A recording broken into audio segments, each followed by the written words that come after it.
शिव महापुराण।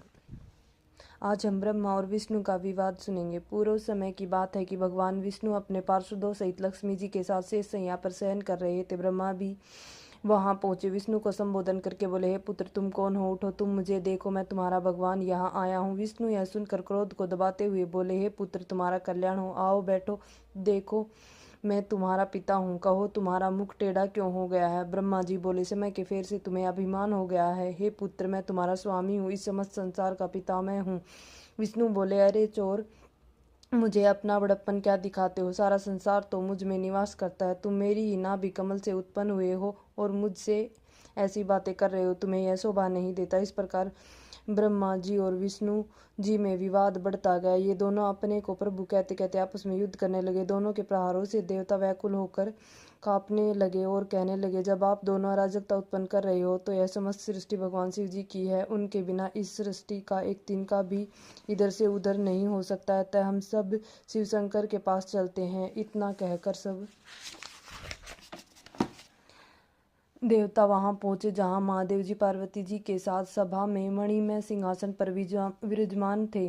देवताओं को आया देखकर शिव जी ने उन सब को अपने पास बुलाकर बोले, शिव निर्णय। हे देवताओं, मैंने सुना है कि विष्णु और ब्रह्मा में भीषण संग्राम चल रहा है। इस कारण तुम्हें महान दुख उठाना पड़ रहा है, परंतु अब तुम घबराओ मत। शिव जी वहां पहुंचकर बादलों की ओट में उनका भीषण युद्ध देखने लगे। वे परस्पर एक दूसरे पर महेश्वर पशुपत अस्त्रों का प्रयोग कर रहे थे। इनके प्रयोग करने पर त्रिलोकी भस्म हो जाती।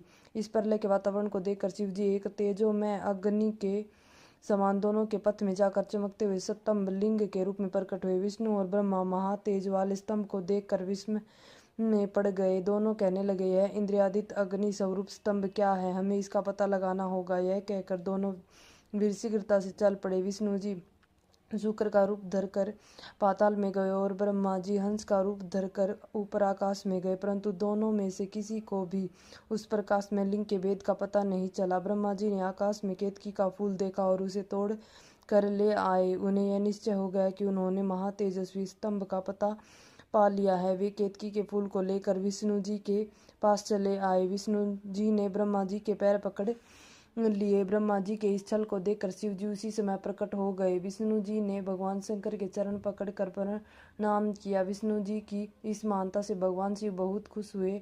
उन्होंने प्रसन्न होकर उनकी सत्यवादिता की प्रशंसा की और अपनी समता प्रदान की।